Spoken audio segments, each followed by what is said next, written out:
Alright, new week, new Grandmaster. This week in rotation we got Glassway. Glassway can be one of the more bothersome ones, especially for solo play. Now, there's a cheese in this one, that's great. So, I'm going to change things up a bit this week. So, normally I'd have like a full guide for the Grandmaster for solo specific mechanics and stuff like that, or tips and tricks. This week's a little different because I have one of those already. I did one last season for this exact thing. Now, it's a little bit different, right? Because it's different seasonal artifact mods, but all the mechanics, all the enemy spawns, and all the tips and all that kind of stuff is the same. None of that changes. I go through in this guide kind of some details or strategies when using the cheese spot when you're solo, and kind of how that works and what that looks like, and then also the boss phases when the enemies spawn, that type of thing. So definitely that guide is still relevant in my opinion, so you can definitely use that for sure. And you should be seeing a card up for that guide right now at the top. So let's see if I can manage that.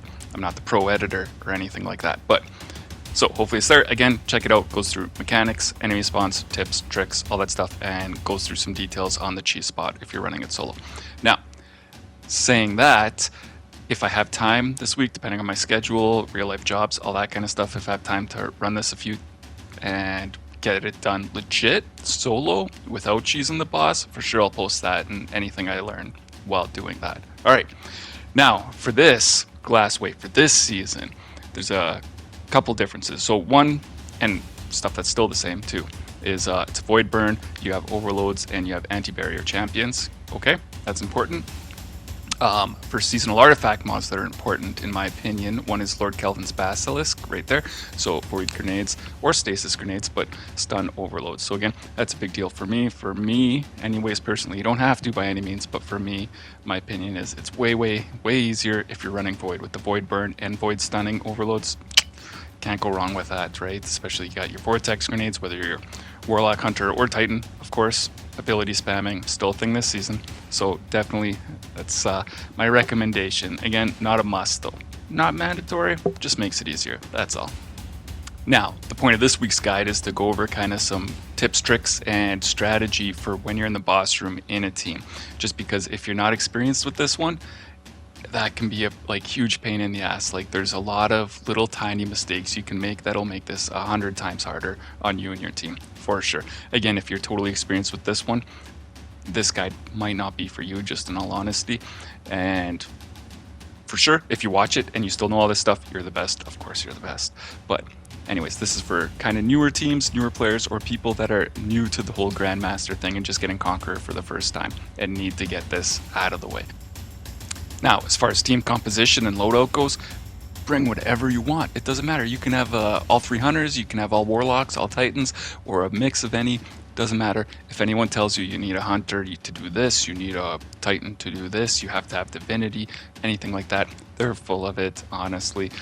Just whatever you play best at, whatever you have the most leveled up, that's what's best for this. Just honestly, doesn't matter. Bring whatever you play best with. That's it. I mean, hopefully that includes void heavy because it's a void burn. But anyways, doesn't matter. So when you first get into the boss room here, before it officially starts, you're going to have an overload in the center and you're going to have some dregs on the side. So take them out. Obviously, if one of you has loosened finisher, this is a good time to get a finisher to get an extra heavy drop brick. One, if you don't have heavy, or if you're full already, even better, just that'll be sitting there for later because it's a good chance you're probably going to need it later. Now, as far as the boss fight mechanics goes, probably the most important thing you need to know is when the enemies are going to spawn and what enemies they're going to be, because depending on what you do can make your life just miserable in this, whether you're with a team or solo or whatever. So kind of how it goes is, in my opinion anyways, there's 4 phases. So phase 1 being both bosses and 4 overload champions. Phase 2 being just the mini boss, 4 barrier champions plus 4 wyvern or chickens. Phase 3 being the big boss and 4 more overloads, and then phase 4 being all bosses, 4 more barriers, 4 more wyverns or chickens. Now, one saving grace for you is in each one of these phases, not all the enemies are going to come at once. It's dependent on how much damage you're doing to whatever boss is controlling the wave of enemies. Okay? All right. So, for example, phase 1. Let's talk about phase 1. So, you're going to start off with both bosses, and it's dependent on the Vex mini boss, the mini Hydra. So what this looks like is you're going to start off with 2 overloads right away, and they're obviously target number 1. So looking at my little fancy map here, what you want to do when the encounter starts is hang out around the center door and get the overload's attention, because you want to draw them in that center door, because there's nothing worse than this than not knowing where the overloads are, whether they're coming the left door, right door, or center door. So if you can bait them to this right door, all the better. And the best way to do that is if all 3 of you are hanging out around here. Now, this Vex Hydra mini boss is going to come in the center as well, and you just want to give him some space because you don't want to do much damage to him, because after 1/6 damage, he's going to spawn in the next round of overloads, and you don't want to fight 4 at once. All right? So, hanging out here, bait the overloads in the center door, take them out as they come. All right? After the 2 overloads, the first 2 overloads are done, then all 3 of you take a breath, and then coordinate together and damage that Vex mini boss together, because your goal is to burn him. You want to get rid of him, get him to despawn, and to do that you got to do a total 1/3 damage. And remember, after you do a 6th, he's going to call in reinforcements, which you see here, and once you see that, you know the overloads are coming. All right, so if you're lucky, you got rid of the Vex mini boss, and then you only have to worry about those 2 more overloads that are coming in the front door. All right, I know it sounds complicated, but it's really not. If you don't have enough firepower to get rid of the Vex mini boss at once, that's fine. Just let him hang out in the back. He's not as dangerous because he's shooting arc, but I mean, he still hurts though. So just keep in mind. But still, same thing for the next round of overloads for phase 1. You still want to bait him in the front door here. Now, if that all went well, the Vex mini boss is gone, all 4 overloads are gone, and then it's just the main boss left there. And from right at this spot right here, you can damage him easily, safely. Especially, you don't have to waste your heavy. Save your heavy for the champions and chickens. All right. Now, for this next part here, if we go back to my little fancy map here, when the boss is just about to despawn, and he despawns after 1/3 damage, you want to coordinate and assign jobs. So 2 of you, or at least what works best for us, is 2 of us go to this side and focus on the portal to take care of the chickens when they spawn, and 1 person goes to this side and focuses on the portal to take out the chickens. So barriers and the mini Hydra boss are going to spawn in too, but the barriers are definitely not as dangerous as the wyvern/chickens. Now, the reason we just have 1 person go to the right side is because there's a little bit more distance there, and like you have a bit more time solo to take out that wyvern. That's all. That's the only reason. So after those chickens are dead though, we leave this left side room altogether and kind of go out this way to take on the 2 barriers, go back in, do damage to the mini Hydra boss, and then when he's at 1/2 health, more chickens, more wyvern, and 2 more barriers are going to spawn in. So you have a choice here too. You can burn him down and just get him to teleport away, which is definitely best. And then again, same thing, you're going to assign sides and take out those chickens right away. Or if you don't have enough firepower or enough heavy to do that, you're going to damage them until you see reinforcements are coming, and then you're going to bail back to your portals again and take out the chickens again as soon as they spawn. It's way easier to take them out as they spawn, because if they get close, if they get inside that room, it's much more difficult, because again, 1 volley of their Void Blast might end up wiping you out. So after that, you got 2 more barriers, kill the barriers. If the Vex mini boss is still there, you're going to want to take out the Vex mini boss, and then that triggers phase 3. Which is overloads and the big boss this time. So this one's probably the easiest one, honestly, because you don't have anything inside the room with you except the overloads that are going to be charging you. So again, same strat as the first time you dealt with the overloads. You want to bait them in the center door, the front door. You want to bait them in there, and you do that by just, I don't know, making yourself known, make a lot of noise when you're at the center door there. Now, one thing to watch out here, the big boss will come to the center door sometimes and shoot through, so just back off a little bit if that's the case, but hopefully you can bait those overloads in. And same thing as last time, just team up, stun them, take them out as fast as possible. After the 2 overloads are gone, and there's some fanatics kicking around too, but there's mini ads and minor ads through this whole thing. So, but after those 2 overloads are gone, then you can damage the big boss again. Same thing as last time. After you do half of that damage phase to him, so again, when he's at half health, 2 more overloads are going to spawn in. Keep an eye out for that Vex reinforcements coming, and the champions appeared. And then same thing, you want to make sure you're around the center door, bait him in that center door. Now, if you lose sight of him, you just got to take up positions so that you're watching all the entrances. If you weren't able to bait him in the front door.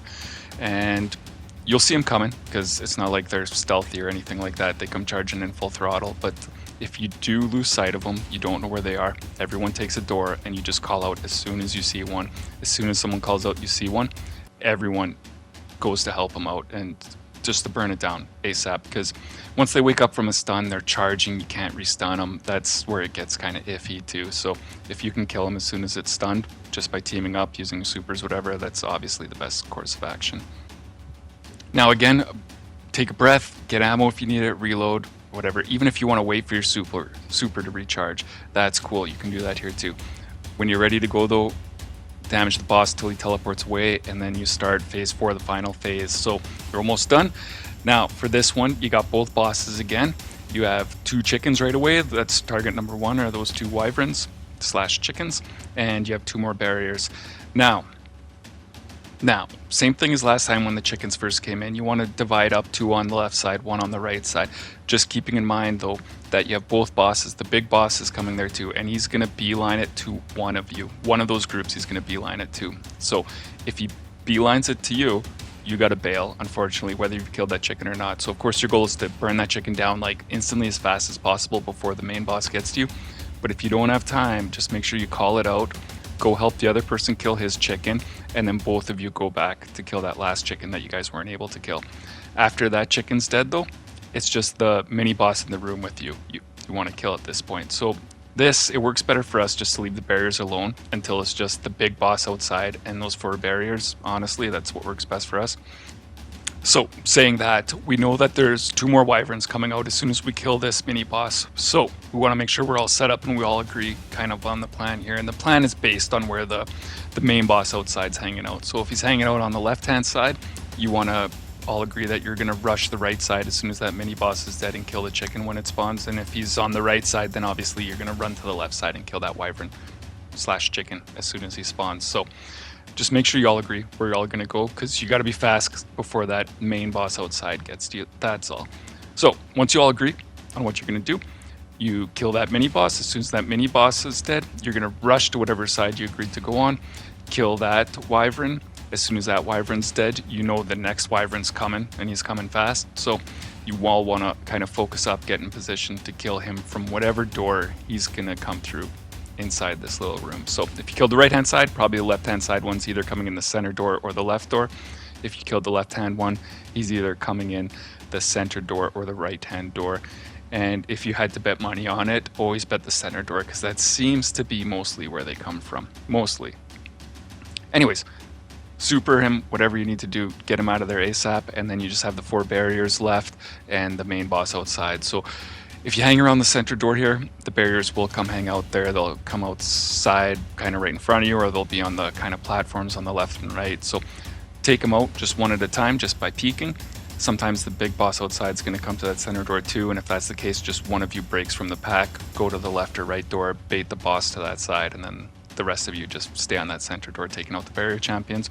Once they're dead, you can just, in a relaxed, casual sort of way, take out the boss, and then you're done this one for good. So hopefully that helped. For me, doing it this way, I mean, obviously it's not the fastest way for sure, and if you're a pro team, you probably got a pro way to do this, and that's cool too. But for me, doing it this way, whenever we're taking someone like from our clan that hasn't done this before, or has no idea, first time doing Grandmasters, that kind of thing, like this way, it's like always works out for us. Like it's real easy to carry someone that's like new on your team doing it this way, for sure.